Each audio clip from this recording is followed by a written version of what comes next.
Good morning student, मैं रत्न Srivastava crossword girls college से। बच्चों, प्रीवियस लेक्चर में मैंने आपको बैंक के प्रकार के बारे में बताया था। बैंक के प्रकार में हमने आपको केंद्रीय बैंक, व्यापारिक बैंक, औद्योगिक बैंक, विदेशी विनिमय बैंक के बारे में बताया था। आज का हमारा टॉपिक है कृषि बैंक, एग्रीकल्चर बैंक। कृषि बैंक कृषि व्यवसाय की प्रकृति व्यापार तथा उद्योग की प्रकृति से काफ़ी भिन्न होती है। कृषि व्यवसाय की अनिश्चितता तथा अपनी निर्धनता के कारण किसान व्यापारी तथा औद्योगिक बैंकों को इस प्रकार की जमानत देने में असमर्थ होते हैं जिस प्रकार की जमानत ये बैंक चाहते हैं। इस कारण व्यापारी तथा औद्योगिक बैंक कृषि के लिए ऋण देने में संकोच करते हैं। अतः कृषि के अर्थ प्रबंधन के लिए जिन विशेष बैंकों की स्थापना की गई है उन्हें ही कृषि बैंक कहते हैं। किसानों की वित्त संबंधी आवश्यकताएं दो प्रकार की होती हैं। फर्स्ट, किसानों की बीज, खाद, हल आदि खरीदने के लिए 6 माह से 15 माह तक की अवधि के लिए अल्पकालीन ऋण की आवश्यकता। सेकेंड, कृषि के महंगे औजार, भूमि को क्रय करने तथा उस पर स्थायी सुधार करने तथा सिंचाई व्यवस्था करने के लिए दीर्घकालीन ऋण की आवश्यकता। भारत में कृषि संबंधी साख आवश्यकताओं की पूर्ति हेतु निम्न प्रकार के बैंक स्थापित किए गए हैं। पहला है सहकारी बैंक। इन्हें सहकारी साख समिति भी कहा जाता है। ये किसानों के अल्पकालीन ऋण प्रदान करते हैं। कोई भी 10 या इससे अधिक व्यक्ति मिलकर एक सहकारी साख समिति की स्थापना कर सकते हैं। सहकारी साख समितियाँ अपने निजी साधनों के अतिरिक्त केंद्रीय तथा प्रांतीय सहकारी बैंकों से ऋण प्राप्त करके कम ब्याज दर पर अपने सदस्यों को ऋण प्रदान करती है। सहकारी साख समितियों की सहायता के लिए जिलों में केंद्रीय सहकारी बैंक और केंद्रीय सहकारी बैंकों की सहायता के लिए राज्य सहकारी बैंक हैं। फिर नेक्स्ट है भूमि बंधक बैंक। इसे भारत में भूमि विकास बैंक के नाम से जाना जाता है। यह बैंक किसानों को भूमि की बंधक रखकर उन्हें दीर्घकालीन ऋण प्रदान करते हैं। ऋण विभिन्न कार्यों के लिए दिए जाते हैं, जैसे नई भूमि खरीदने, भूमि में स्थायी सुधार करने, कुआं बनवाने, पैतृक ऋण का भुगतान करने आदि के लिए। ऋण प्रायः 10 से 20 वर्षों के लिए दिए जाते हैं। भारत में ऐसे बैंकों को अब सहकारी कृषि एवं ग्रामीण विकास बैंक के नाम से भी जाना जाता है। कृषि बैंक क्या होता है? या कृषि का जो व्यापार या उद्योग से कृषि का क्षेत्र भिन्न होता है। किसान व्यापारिक बैंकों को उस प्रकार की जमानत नहीं दे पाते जिस प्रकार की जमानत बैंक चाहते हैं। इसीलिए व्यापारिक बैंक किसानों को ऋण देना पसंद नहीं करते हैं।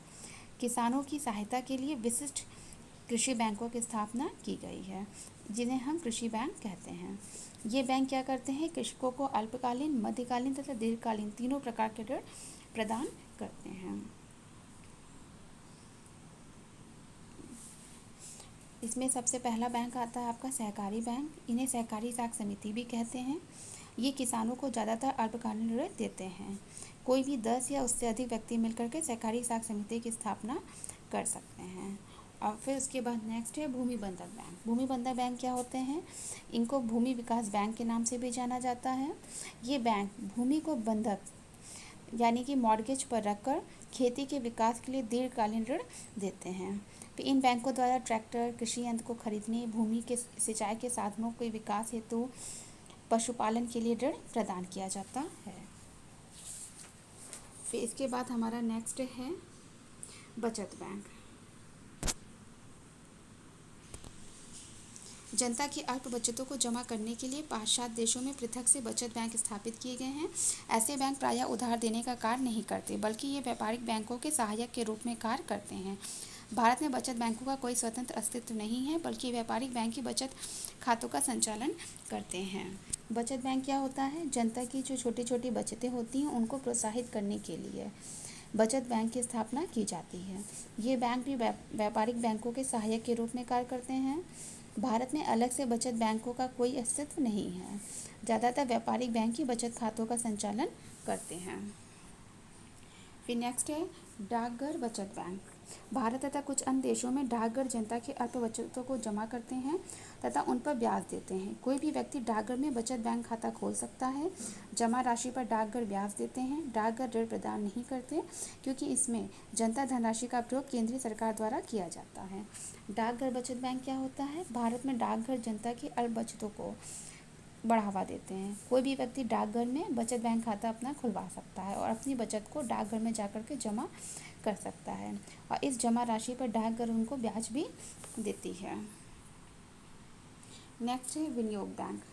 कुछ राष्ट्रों में ऐसी संस्थाएं स्थापित की गई हैं जो अल्प बचतों को एकत्रित करके उनका लाभप्रद ढंग से निवेश करती हैं। ऐसी संस्थाएं विनियोग बैंक के नाम से जानी जाती हैं। भारत के जीवन बीमा निगम, यूनिट ट्रस्ट आदि को बैंकों के इस वर्ग में शामिल किया जाता है। विनियोग बैंक, विनियोग बैंक क्या होता है?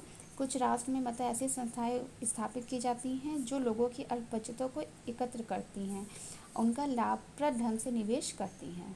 ऐसी संस्थाओं को ही विनिमय बैंक के नाम से जाना जाता है, जैसे LIC, यूनिट ट्रस्ट आदि। फिर नेक्स्ट है निर्यात आयात बैंक। ये बैंक निर्यात आयात की वित्त व्यवस्था तथा विदेशी व्यापार भुगतान में आने वाली जोखिमों में सुरक्षा प्रदान करने का कार्य करते हैं। भारत में ऐसे बैंक की स्थापना 1 जनवरी 1982 को की गई। निर्यात आयात बैंक क्या करते हैं? ये जो भी सामान हम लोग निर्यात आयात करते हैं उनके लिए वित्त की व्यवस्था करते हैं और विदेशी व्यापार के भुगतान को सुगम बनाने का कार्य करते हैं। ऐसे बैंकों की स्थापना 1 जनवरी 1982 को की गई है। इन बैंकों का मेन फंक्शन क्या है? भारतीय निर्यात को बढ़ाना और प्रत्यक्ष वित्तीय सहायता प्रदान करना। फिर है निर्यात वस्तुओं के उत्पादन हेतु दीर्घकालीन ऋण देना।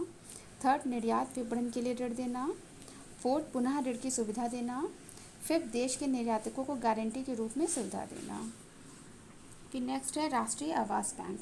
यह भारत की सर्वोच्च आवास वित्त संस्था है जिसकी स्थापना सन 1987 में की गई थी। इस समय बैंक की अंश पूंजी 200 करोड़ है और जो पूर्णतः रिजर्व बैंक द्वारा प्रदान की गई है। राष्ट्रीय आवास बैंक ये क्या होता है? ये लोगों को घर की व्यवस्था, घर के लिए वित्त की व्यवस्था करवाती है।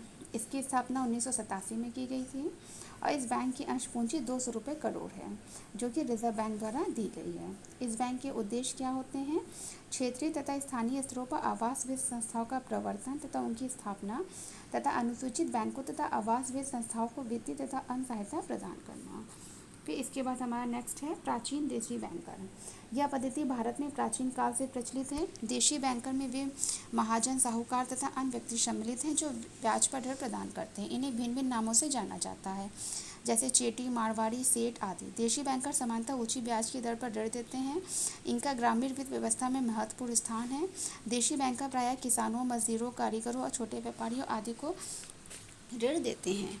देशी बैंकर क्या होते हैं? देशी बैंकर को साहूकार, महाजन, सराफ होते हैं। ये प्राचीन काल से ही बैंकिंग का कार्य करते हैं।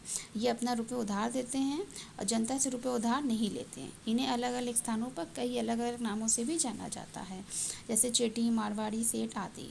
ये ज़्यादातर बैंक का हुंडियों का ही प्रयोग करते हैं और जनता जो उधार देती है उस पर ये ब्याज भी वसूलते हैं।